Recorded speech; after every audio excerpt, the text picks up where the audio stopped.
I'm coming up on 14 years since I bought the farm here that became the Sustainable Homestead Institute. And knowing what I know now, I wanted to share these tips with you so that if you're starting your journey, you can be more efficient and fast into getting abundance into your own life. When I bought this place, I was only 26 years old, and I thought I had a good grasp of what it would take, from taking lots of survival classes and taking farming and generative agriculture design programs. I thought I knew what it would take. And the biggest takeaway is that it takes so much time and so much effort to do this. So you think about the inventors in agriculture, the George Washington Carvers, the people that you know about that came through, really changed the game. They were only increasing agricultural efficiency, the 1%. And they have saved thousands of lives and fed millions of people just in those little increments in agricultural efficiency. And taking from that, I didn't understand how much time that it would take. A lot of my family was like, why would he want to be a farmer? And I thought, why wouldn't I want to be a farmer? But what they were seeing that I didn't see was the time and the effort that it was going to take to reach base level. So when I first got here, there was no greenhouse, there was no chicken coop, there was a dilapidated barn. Thankfully, there was a house on the property because I knew I needed someplace to live. There weren't wells like there are now. There weren't irrigation pipes, and I had to do all of this stuff, and I thought it would come overnight.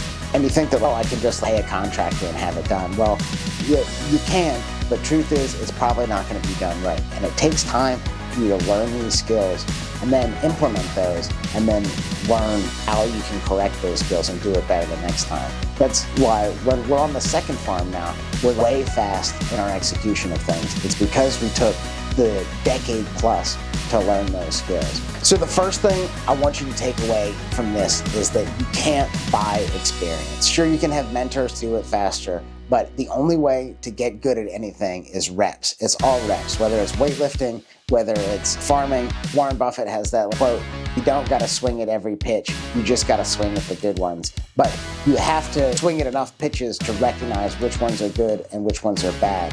And this is exactly that.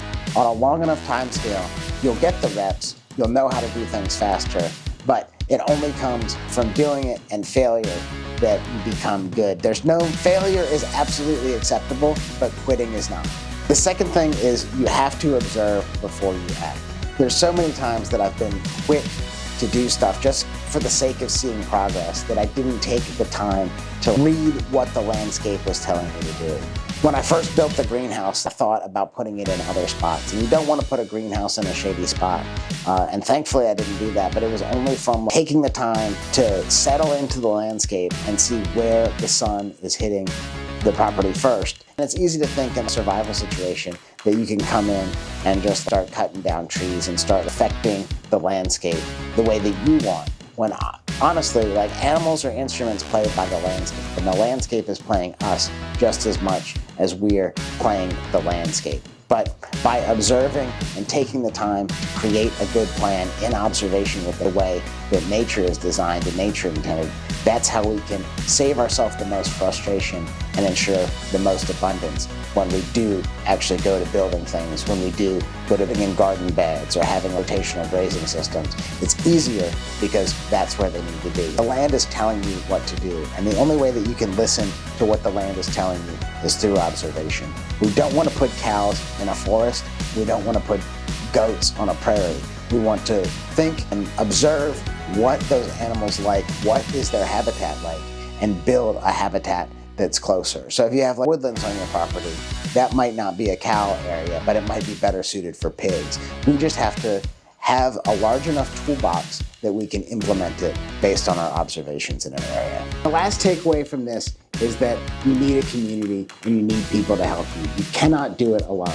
We need mentors, we need friends, because ultimately the labor will crush you, but with many hands, it makes light work.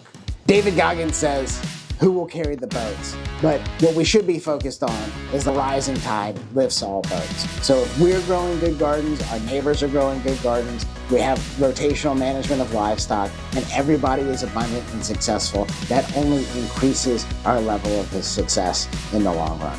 That's why we created the Homestead community, where we're sharing our successes, our failures, and ensuring that you can build abundance for yourselves and your families faster and easier than it takes us to do it.